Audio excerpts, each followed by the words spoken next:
tua irmã aqui, ó. Olá, pessoal, boa noite. Tivemos aí um pequeno probleminha técnico para começar a nossa transmissão.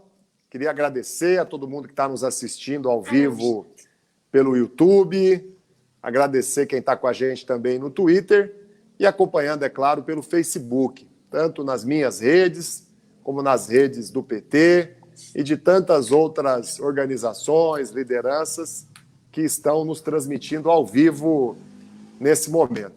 Já queria agradecer quem está comentando, quem está curtindo essa transmissão, pedir para que vocês façam o compartilhamento, né? Hoje é uma noite especial importante, agora vocês já estão vendo bem ele aí.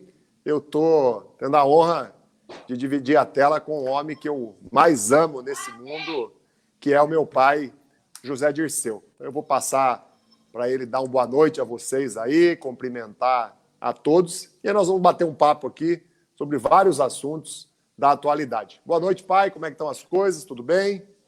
Tudo bem, Zeca? Tudo bem, deputado? Boa noite. Boa noite a todos e todas que estão nos acompanhando. Pelo adiantado da hora, porque nós já estamos atrasados, vamos ao trabalho. Eu vou começar, mesmo pelo adiantar da hora, fazendo uma pergunta de filho, viu? Que eu faço o tempo todo para minha mãe e tenho que fazer para você também. Está se cuidando bastante? Está ficando em casa? Como é que está? Estou me cuidando. Estou em casa desde o dia 14 de março, fazendo o volume 2 das memórias, escrevendo, fazendo lives, fazendo articulações políticas na medida do possível, participando com as esquerdas, com o PT, com os movimentos, né? Tenho feito lives com todo o Brasil, 2, 3 lives por dia. E tenho também escrito meus artigos semanais para o Nocaute. Agora eu vou dar uma entrevista, dei para uma rádio argentina, né? Tenho trabalhado muito com entrevistas e mantido isolamento social total. Que bom. Tenho assistido, inclusive, alguma das suas transmissões. Hoje, mais de 400 entidades, organizações, 7 partidos, juristas, personalidades protocolaram o primeiro pedido de impeachment coletivo e com uma amplitude e uma diversidade enorme. Pedido de impeachment, obviamente, contra Bolsonaro. Queria, pai, que você falasse um pouco, né, da importância desse ato e das consequências, da expectativa que você tem em relação ao que vai acontecer nos próximos dias e nas próximas semanas, e também um pouco como é que a militância, como é que quem hoje não suporta mais o Bolsonaro deve agir para contribuir que esse pedido de impeachment não seja só mais um, que ele tenha, de fato, uma consequência prática. O que você sugere? Bem, esse pedido de impeachment ele tem uma característica que o difere dos outros. Ele veio acompanhado de personalidades e entidades e um conjunto de partidos, que é muito importante, não só um partido. Nós, desde o início do governo Bolsonaro, do agravamento da orientação do governo e também do seu autoritarismo, obscurantismo, vimos dizendo que nós precisamos fazer um giro para os bairros. Todos se lembram disso que eu venho falando. E um giro para as redes. E para uma ofensiva contra o governo. Nós precisamos criar fatos políticos, protagonismo. E hoje foi criado um fato político importante. Não porque foi pedido impeachment, porque o PDT, o PSB já tinha pedido, deputados do PSOL tinham pedido, 30 pedidos, advogados, entidades, mas pelo caráter de frente política, que é muito importante. O que dá, evidentemente, força para mobilização, a hora que isso for possível. Vamos notar que o governo Bolsonaro vem perdendo apoio na sociedade. As últimas pesquisas mostram que ele está descendo para 25%. Ele vai descer para menos de 20%, porque a rota dele vai incompatibilizar ele e o seu governo com a maioria do país, pelo caráter militar do governo, autoritário, obscurantista, e pela sabotagem da luta pelo isolamento social, pela preservação da vida e também pela ineficácia do governo de dar crédito, mas crédito sem garantia, crédito de juro negativo para o micro e pequeno empresário, para o autônomo, para a agricultura familiar, né? Para todos aqueles que no comércio, nos restaurantes, nos bares, nos hotéis, no varejo, né? Todos aqueles, inclusive os autônomos principalmente, os pequenos, os micros, que precisam de recursos. E garantir os R$ 600, uma parte é 1.200, porque nós conquistamos 600 e 1.200, que o governo era contra, e tiramos a fila do BPC, tiramos a fila do Bolsa Família. Nós, das oposições, tanto a esquerda como a oposição de direita, vamos dizer assim, o Bolsonaro, fizemos grandes mudanças nessa política com relação à pandemia.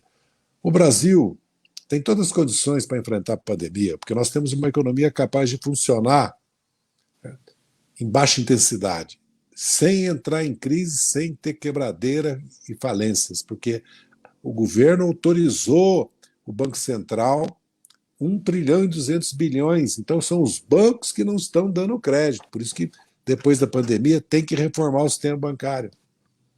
E reformar a máquina do governo também, porque o Bolsonaro conseguiu que nada funcionasse no governo dele, desde a Secretaria da Cultura até o Ministério da Economia. Esse Ministério da Economia é um desastre.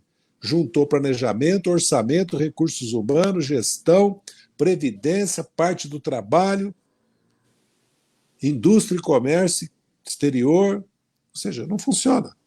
E o Guedes, pelo jeito, está cada dia pior, né?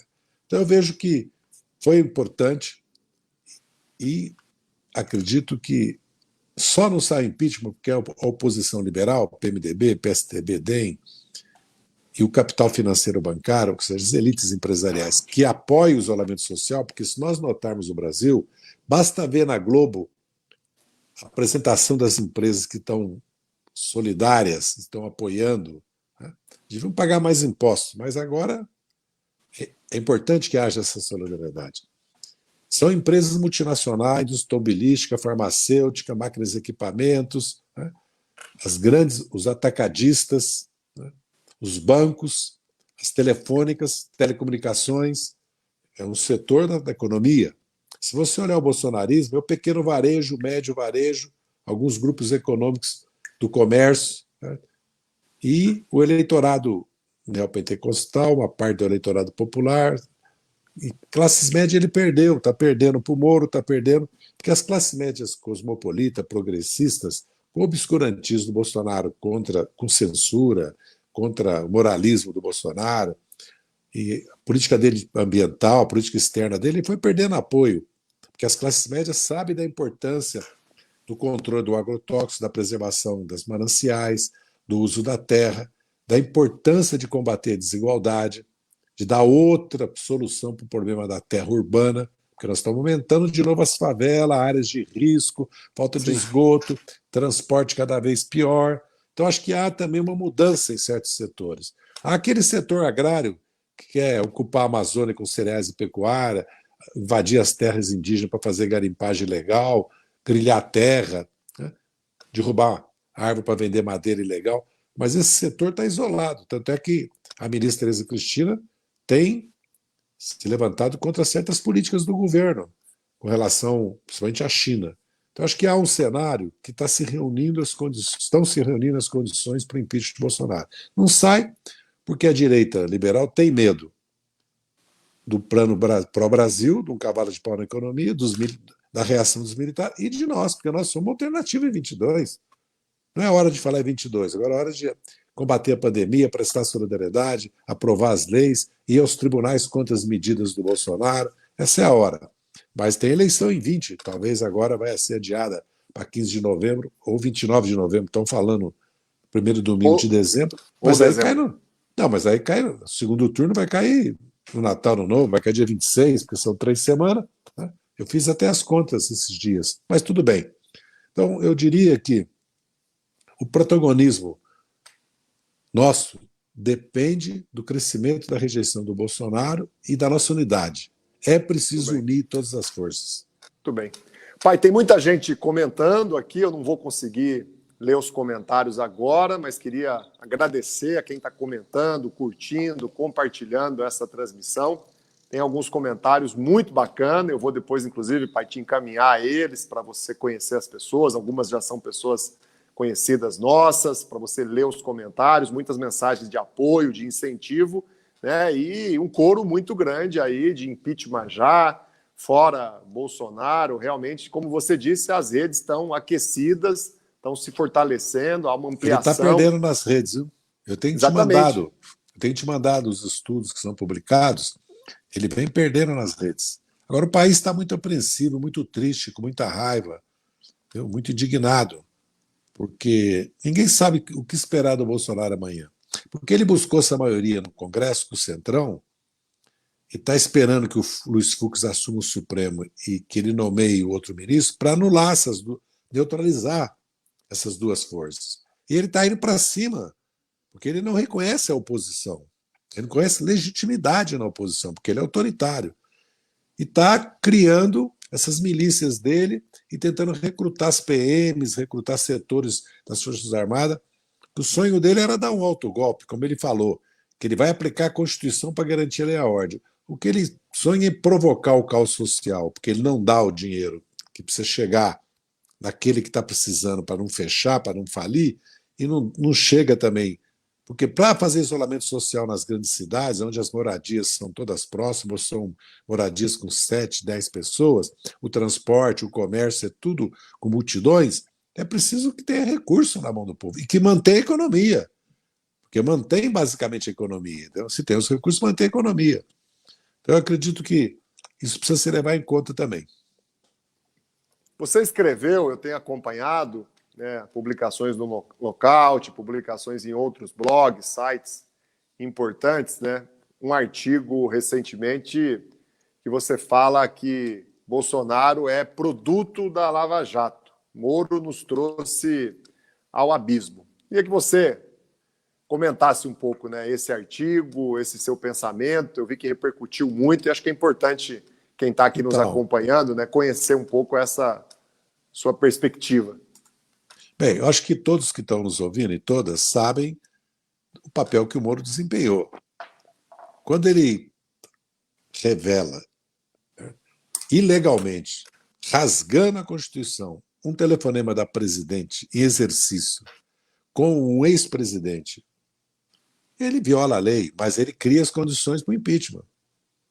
Quando ele vaza ou simplesmente quebra o sigilo, porque antes vazavam, né? Depois veio quebrou o sigilo da suposta delação do Palocci, né? Que não tem nada. Quando chegou nos bancos, não falaram mais da delação do Palocci. Né? Ele permitiu ou buscou legitimidade e nos isolar na sociedade para, num processo sumário político de exceção, condenar o Lula, inabilitar o Lula e manter o Lula preso, porque se o Lula tivesse solto, mesmo inabilitado, elegia o Haddad. E quase elegemos, hein? A diferença foi pequena. A nossa força é real. No primeiro turno, Haddad e Ciro obtiveram 40 milhões de votos. 27 mais 12, algo parecido. E no segundo, 45 Haddad conseguiu. Nós somos uma força, nós somos alternativa. Então o Moro se prestou a isso. E todas as ilegalidades que ele cometeu. O mais grave é que ele vai e vem para o governo. E a Lava Jato hoje confessa que a maioria fez campanha para o Bolsonaro. Então os procuradores e o Moro foram um instrumento político. Pior, eles foram um instrumento que viabilizaram a quebra da construção naval, a quebra da indústria pesada da construção civil, que exporta tecnologia, capital e serviço. Porque o Brasil construía em qualquer país da América Latina, se você olhasse 3 obras, 2 eram empresas brasileiras. Mas não é só porto, rodovia, ferrovia, não. Siderúrgicas, estaleiros, petroquímicas, refinarias, gasodutos, além de saneamento, habitação. O Brasil estava se transformando, financiado pelo BNDES, que foi o que todos os países fizeram. Para integrar uma economia, você precisa exportar e importar, se integrar, deixar haver o trânsito de trabalhadores, de empresários, de investimentos, a relação cultural. Como o Lula fortaleceu o Mercosul, criou a Unasul, fez uma aliança política, o Brasil estava se transformando. E o pré-sal que eles entregaram para as multinacionais, nós perdemos as reservas e a renda, essa renda do pré-sal, que os países árabes têm 1 trilhão e meio de dólar, ia dar ao Brasil condições de investir na infraestrutura econômica e social, inclusive em saneamento, habitação, e em saúde, educação e em ciência e tecnologia, principalmente. Porque o grande problema do Brasil é que nós entramos atrasado na automação, na robotização, nem chegamos bem na robotização, já tem aí a inteligência artificial. E nós estamos sendo desindustrializados, reprimarizando a nossa economia. Não que não seja importante a exportação de alimentos, minerais, de bens de consumo, de baixa e média tecnologia, mas é a tecnologia e a exportação de serviços e capital, e aqui dentro do Brasil é uma revolução social que desconcentra renda e riqueza que vai permitir o desenvolvimento do Brasil. Então o Moro cometeu um crime com o país. E vou dar um exemplo que eu estava falando para você antes. Está aqui no UOL, vocês podem procurar, procurador suíço impeachment.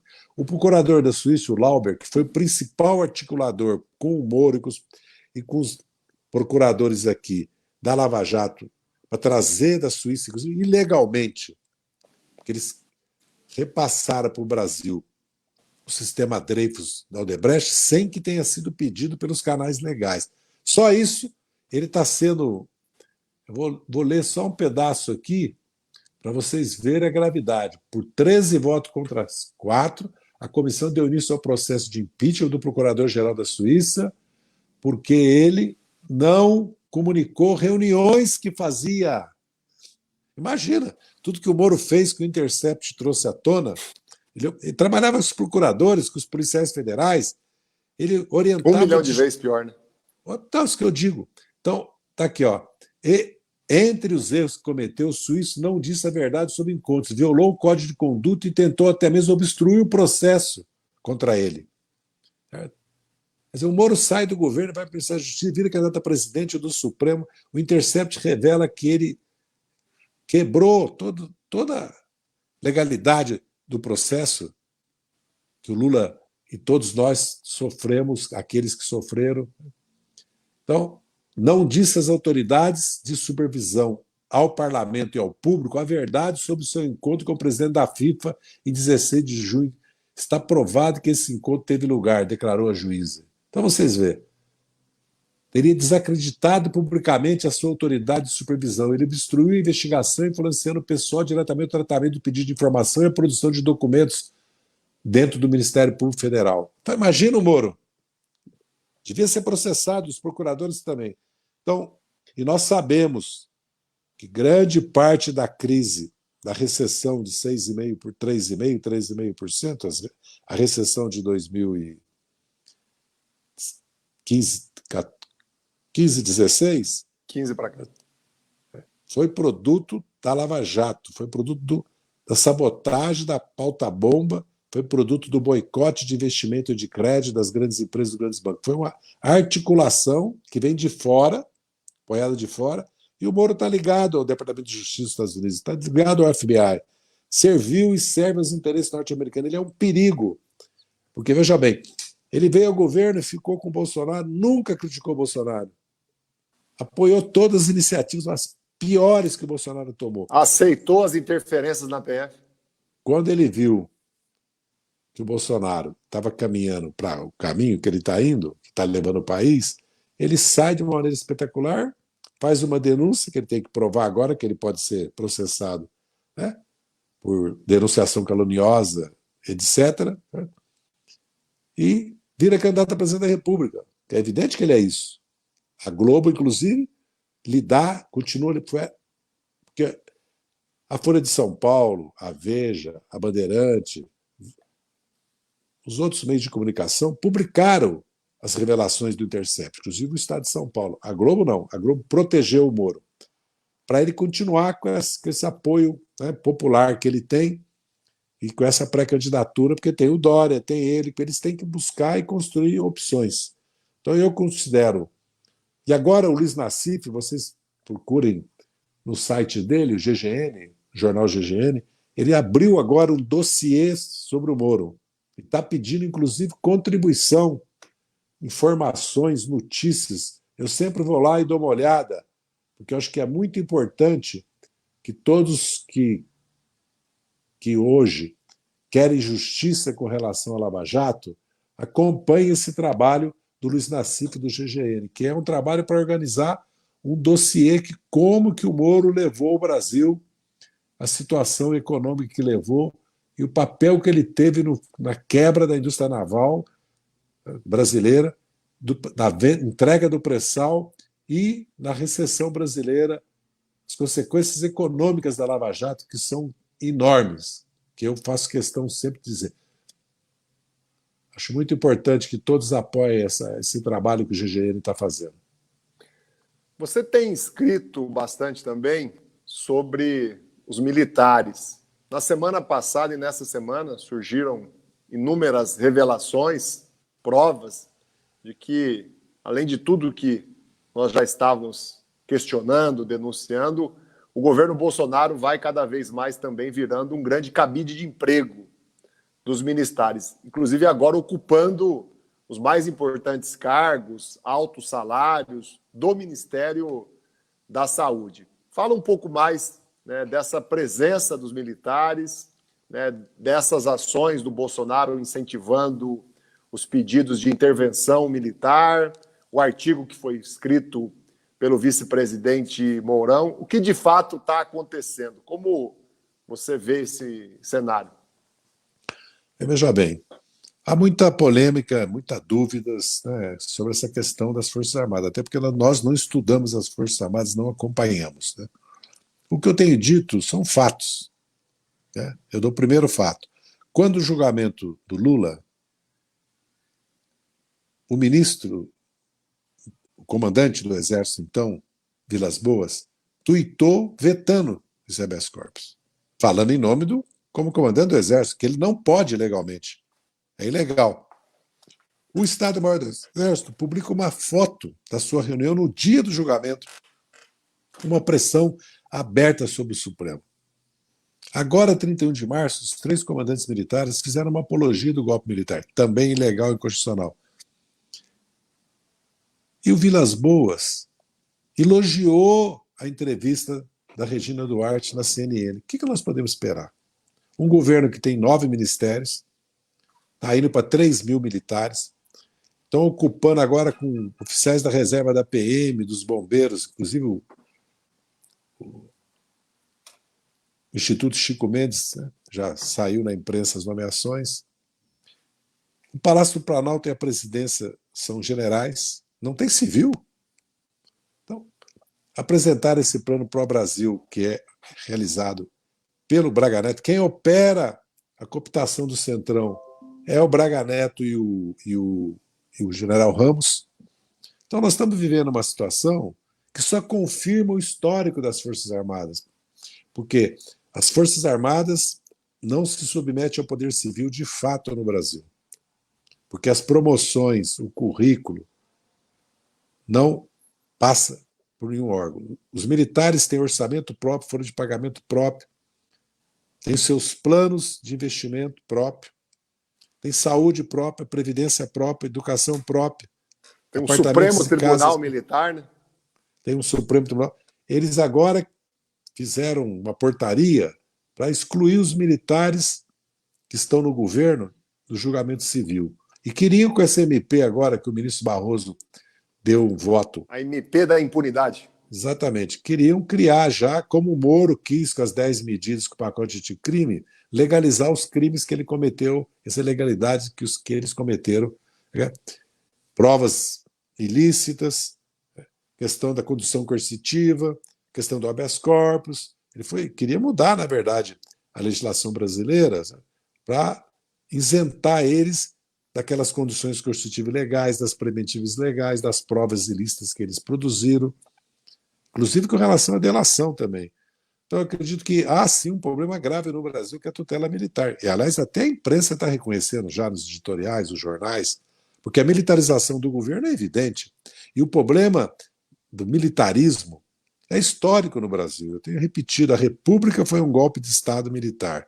Depois veio o Marechal de Ferro Floriano, a Armada se levanta contra a República derrotada, tem uma revolta da Armada. Vem a República do Café com Leite, das oligarquias paulistas, que transformou a escravidão em servidão. Os tenentes se levantam, o exército passa o tempo todo, desde 22 até 37, dividido em facções políticas e em luta pelo poder político. A Revolução de 30 é o triunfo dos tenentes. São Paulo se levanta contra o governo revolucionário provisório de Getúlio e é um general que era tenente que vem comandar. Em 24 tem uma insurreição em São Paulo, tem a Coluna Prestes, são tudo militares, ou de forças públicas, ou do Exército. Em 37, o Estado-Maior dá um golpe com Getúlio e põe o Estado Novo e faz a Constituição fascista, que é copiada da polonesa, levou o nome de polaca, porque o general Piłsudski tinha decretado uma Constituição fascista na Polônia. E governa até 45. O governo Dutra foi um governo reacionário, repressivo, pró-Estados Unidos, militar. E eles tentam impedir que o Getúlio tomasse posse, dão um golpe contra o Juscelino, que o Lott dá um contragolpe, dão um golpe para não deixar o Jango tomar posse, faz uma junta militar, rompe com a Constituição, mas o levante que o Brizola faz no Sul, com a brigada militar do lado dele, dividindo o terceiro exército, armando o povo, convocando o país pelas redes da legalidade, pelas rádios, para o golpe. E vem o acordo do parlamentarismo. Em 64 eles dão golpe e ficam até 88, 85. Mas puseram na Constituição garantia da lei e a ordem. E mantiveram o aparato das Forças Armadas fechado aos civis, ao parlamento, aos governos, aos presidentes. Ao ponto deles fazerem uma reforma da Previdência, que você sabe, não foi para o plenário, eles exigiram que só fosse votado nas comissões, que transformou as Forças Armadas numa casta, a única que tem paridade, integralidade e aposentadoria sem limite de idade. 50 anos se aposenta metade dos oficiais das três armas, das Forças Armadas. Verba de representação, ajuda de custo, gratificação de habilitação até 65% do soldo. Como é que pode? Já com tudo que eles têm saúde, e aí diz, não, mas aumentou a contribuição, acho que de 7 para 9,5.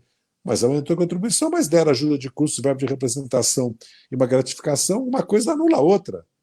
Então, não que os militares não tenham que ter uma previdência especial, evidente, mas também o trabalhador insalubre, também a professora, também a trabalhadora rural. Por que só os militares? Então nós estamos vivendo um problema no Brasil, um problema sério, que é difícil de tratar, porque eles têm armas. Eu espero que as Forças Armadas não se envolvam na política, não queiram defender o Bolsonaro se ele cometeu crime de responsabilidade, um processo de impeachment, ou se o Supremo pede autorização para processá-lo, se ele cometeu algum crime comum. Espero que não aconteça isso, que as Forças Armadas se mantenham nos quartéis. Militar não pode fazer política. Não pode. Inclusive, tanto militar, estou falando das Forças Armadas, polícia militar, polícia civil, procurador, tem que ter quarentena, tem que pedir para se aposentar e ir para a reserva e ter uma quarentena, talvez de 4 anos, para ser candidato. Porque senão... Acho que tem proposta de lei tramitando já sobre isso. Senão não é possível. Quem tem armas não pode querer fazer política. Isso é uma opção que você que escolhe ser militar. Bombeiro, policial militar, policial civil, policial federal, rodoviário federal, você que escolhe. Polícia legislativa, você que escolhe ser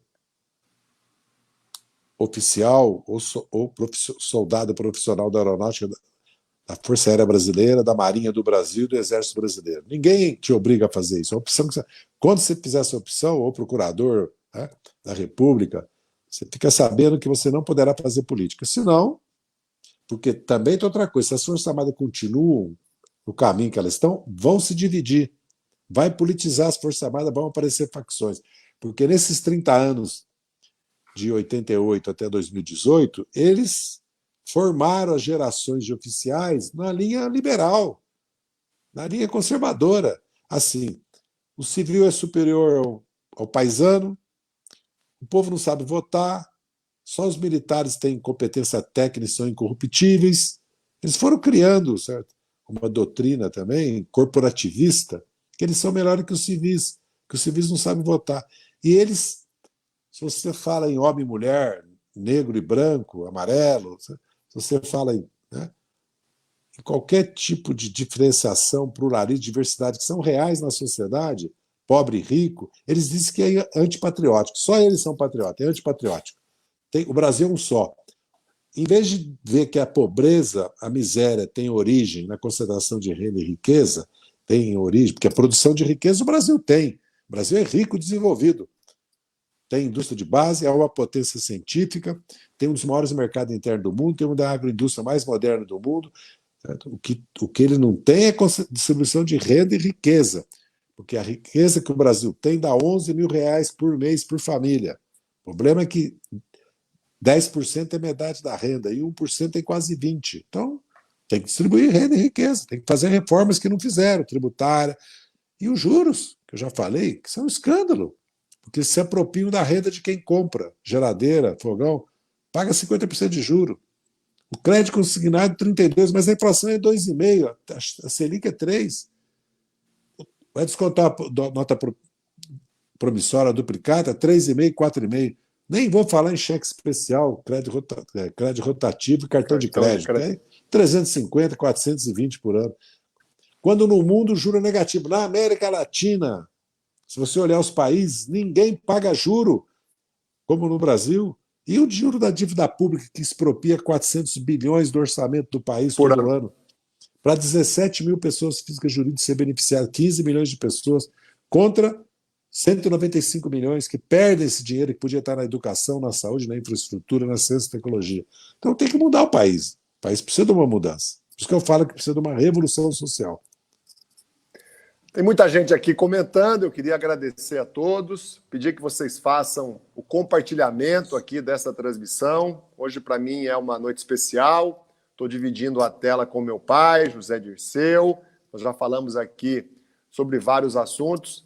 Pai, amanhã à tarde eu vou fazer uma transmissão ao vivo com o nosso governador do Piauí, o Wellington Dias. Vai estar um dos coordenadores também do consórcio do Nordeste.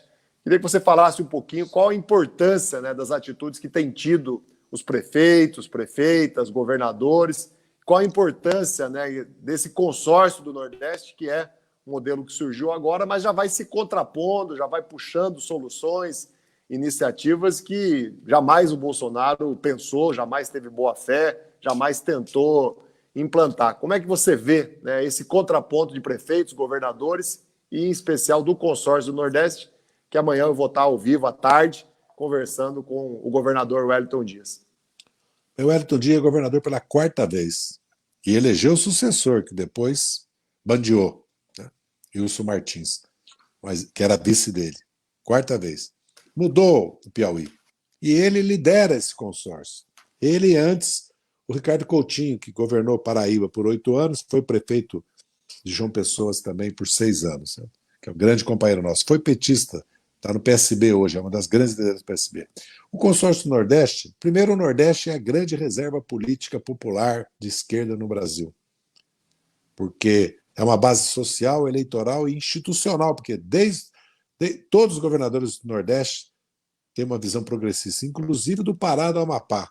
Ou seja, do Amapá até a Bahia, nós temos uma frente de governadores que criaram um consórcio para atuar conjuntamente, para buscar soluções na segurança, saúde, educação, na infraestrutura, no desenvolvimento científico e tecnológico, no desenvolvimento local, né, do turismo, da indústria, principalmente da questão da seca e do problema da agricultura. Isso vale para os prefeitos. Você foi prefeito, eu conheço como você conhece a região que você vive, eu conheço muito bem o Brasil, eu acabei de visitar todas as capitais e comecei a visitar 5, 10 cidades por estado. Fiz Minas, fiz São Paulo, fiz Brasília, as cidades do entorno aqui, fiz o Rio de Janeiro, fiz a Bahia, fiz Sergipe, Alagoas, fiz Pernambuco, fui ao Piauí e ia continuar. Certo? Parei por causa, primeiro, das enchentes em Minas, depois por causa da pandemia. Problema de lixo, problema de água, problema de estradas, é consórcio, é regional. E o desenvolvimento local também. É o turismo, é a indústria de confecções, é a indústria de alimentos, é o frigorífico, é a pecuária, é o etanol. São problemas que é preciso que os prefeitos... Você vê, nós temos, me chamavam a atenção esses dias, 1.100 prefeitos e 11 mil vereadores, nossos partidos. PSB, PDT, PT, PCdoB, Rede, Partido Verde, PSOL. Temos um... que é preciso trabalhar em conjunto. E o consórcio se contrapõe às políticas de Bolsonaro. Ele vem com escola sem partido, pluralismo. Tá? Ele vem reprimindo LGTB, garante nesses estados. E corta a verba da educação e da saúde. Os governadores aumentam o salário dos professores, aumentam o investimento em escolas e reforma de escolas. Mesma coisa da saúde. Saúde já é o próprio exemplo, porque a saúde é um consórcio entre municípios, estados e a União. Inclusive, a obrigatoriedade constitucional de fazer investimento em educação e saúde está na Constituição. Então, nós vamos ter que fazer uma grande mudança na gestão, certo? E na relação da saúde pública com a privada, porque agora, hoje mesmo tem um artigo na Folha de São Paulo, hoje ontem, sobre como é que os fundos, que os planos de saúde, seguro-saúde, estão fugindo das suas responsabilidades nesse momento. Verdade. Estão fugindo, mas estão pedindo apoio e ajuda ao governo. Então mas nós temos que fazer um debate, porque a fila única vai ser necessária, e nós precisamos aprofundar a discussão das dívidas dos planos de saúde e do hospital privado com o SUS, né, que não pagam, e também da fila única e da integração nos momentos, né, de pandemias, de endemias, de crises, né, na área da saúde pública. Porque a coisa mais importante que tem agora é alimentar o povo e garantir recursos para a saúde e o isolamento social. E organizar o funcionamento da economia, porque a economia pode funcionar a baixa intensidade durante o isolamento. Você pode preservar os empregos das empresas. Agora, se você deixa as empresas falir, quebrar, fechar, os empregados serem demitidos, depois você não vai retomar o crescimento econômico. E a Europa está ensinando isso para nós. Estados Unidos, aliás, né? Porque nós precisamos... O Brasil está com a inflação, quase deflação, hein? O juro já devia ser zero, a taxa Selic. Devia pagar zero na dívida pública. Se pagar zero na dívida pública, economiza em 3 anos quase 1 trilhão. Então não tem problema nenhum emitir 1 trilhão, desde que não seja de dívida pública. Porque os espertinhos, o pessoal da bufunfa, como diz o Paulo Nogueira Batista, eles querem que se emita dinheiro para os bancos, mas não pode emitir dinheiro para o trabalhador e para o micro pequeno empresário. Ora, tem que emitir dívida pública, mas depois tem que pagar juro. E aí vem com a ameaça que, como a dívida está chegando a 100% do PIB, o juro no futuro tem que ser mais alto. Acontece que os aplicadores, agora nessa crise da pandemia, não saíram dos mercados de ações, não saíram das aplicações conservadoras, saíram das aplicações de alto risco, que no fundo é especulação. Porque o Brasil tem que controlar seus capitais, seu câmbio, sua moeda, não pode continuar nessa dependência, essa liberdade total de capitais, porque os Estados Unidos está fazendo uma reconversão já da sua economia, desglobalizando. A Grã-Bretanha já saiu da União Europeia, a União Europeia está em crise. Já surgiu a Turquia, o Irã, a França, a Índia, aliás, eram os BRICS, né? Tirando a Turquia, eram os BRICS. Os BRICS ainda. A China já é uma potência, tecnológica inclusive, não só econômica. Então, o Brasil é uma potência.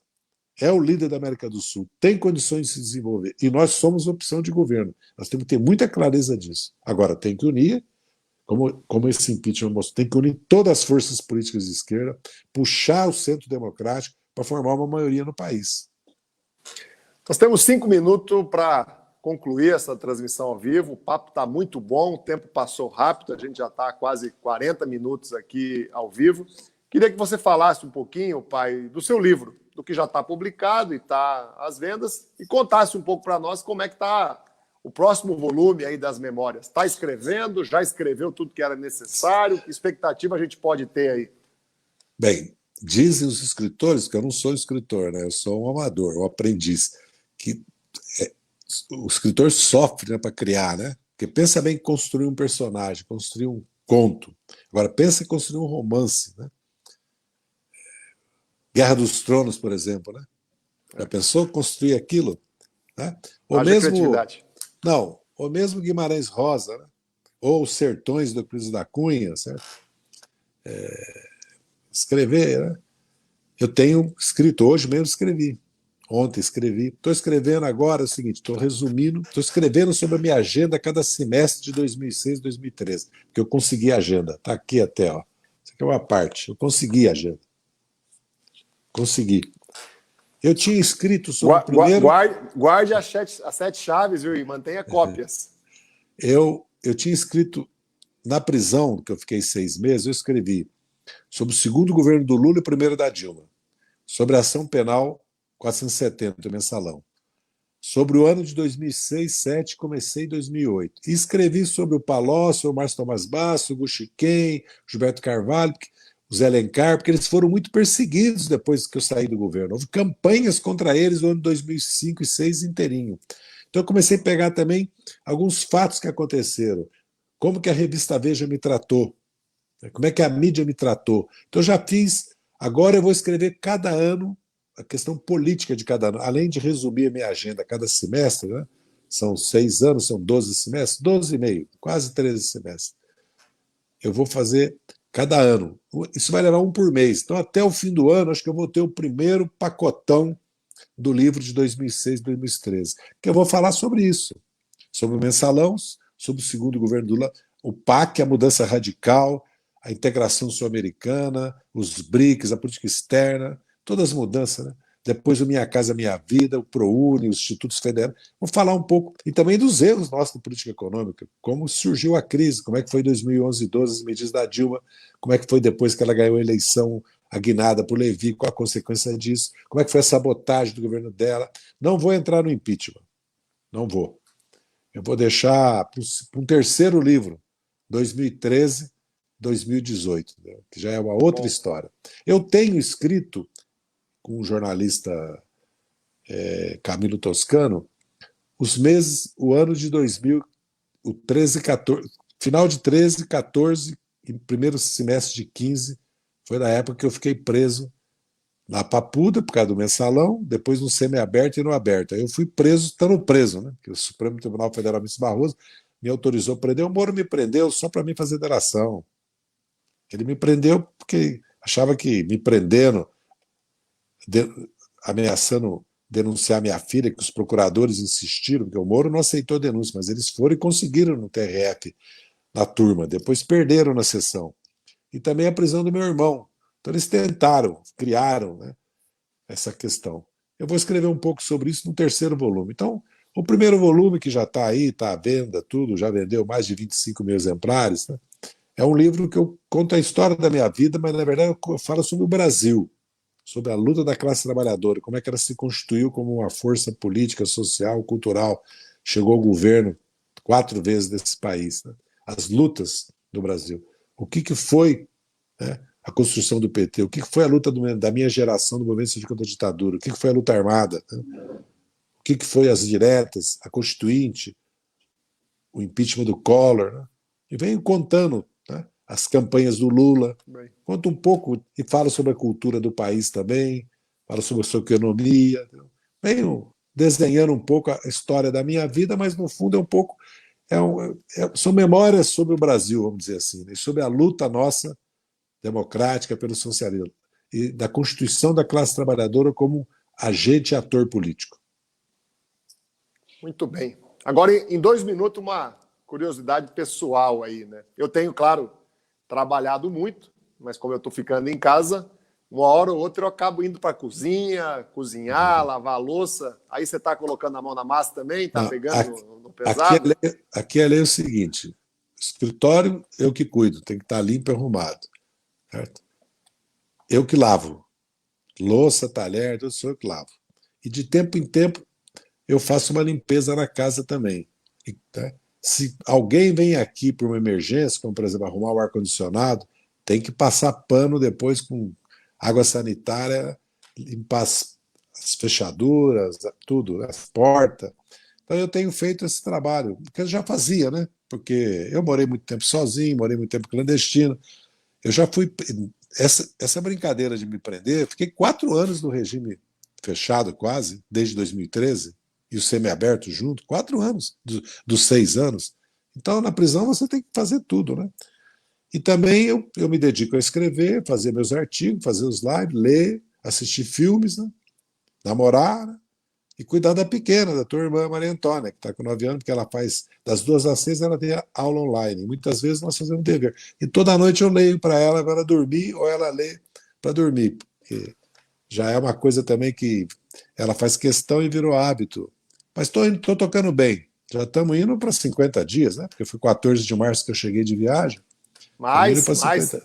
Já passamos de 2 meses. Já estamos no dia 21 de abril, 21 de maio. Ah, é verdade.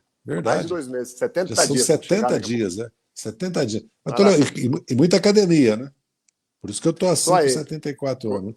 Mas de vez em quando, uma cerveja, um vinho, uma comida que a gente faz aqui, porque tem que também que a vida tem que continuar.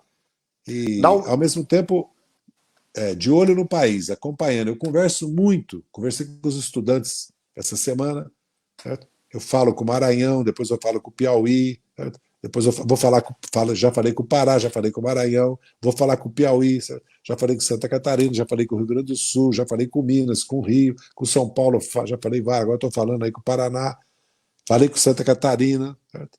Falei com o povo lá de Chapecó, com o povo do Dirceu, falei com o lucro agrário da bancada esses dias, vou falar com os senadores agora essa semana. Eu estou falo com os governadores, tenho falado com o Lula, falei com o Lula anteontem, tenho falado com o Padilha, com os nossos companheiros, procuro sempre estar informado, conversando, e tenho falado com os amigos também do PDT, PSB, PCdoB, com Orlando, com o Milton Coelho, certo? Tenho falado, procuro manter contato com o Volmer, que é o líder agora do PDT, que é meu amigo, com o pai dele lá de Caruaru, onde eu vivi, estive lá agora, inclusive, me hospedaram. Eu procuro me manter informado, falo com o MST, com a CONTAG, muito com o Boulos e com o Freixo, estamos aí, estamos procurando ajudar e lutando, tem que lutar e combater. Tudo bem. Um beijo grande, pai, dê um beijo na Maria Antônia. Vamos mandar online aqui um beijo para Joana e para Camila. Um beijo para minha filha também, a sua neta Camila, minha mãe Clara. Foi uma alegria grande dividir a tela contigo. Vamos ver se a gente faz isso a cada 15 dias. O pessoal gosta muito, pede bastante, que a gente possa se reencontrar em breve. Um beijo grande, boa noite. Um beijo. E a todos que nos acompanharam aí mais uma vez, continuem curtindo, comentando e compartilhando nossa transmissão. Boa noite. Boa noite.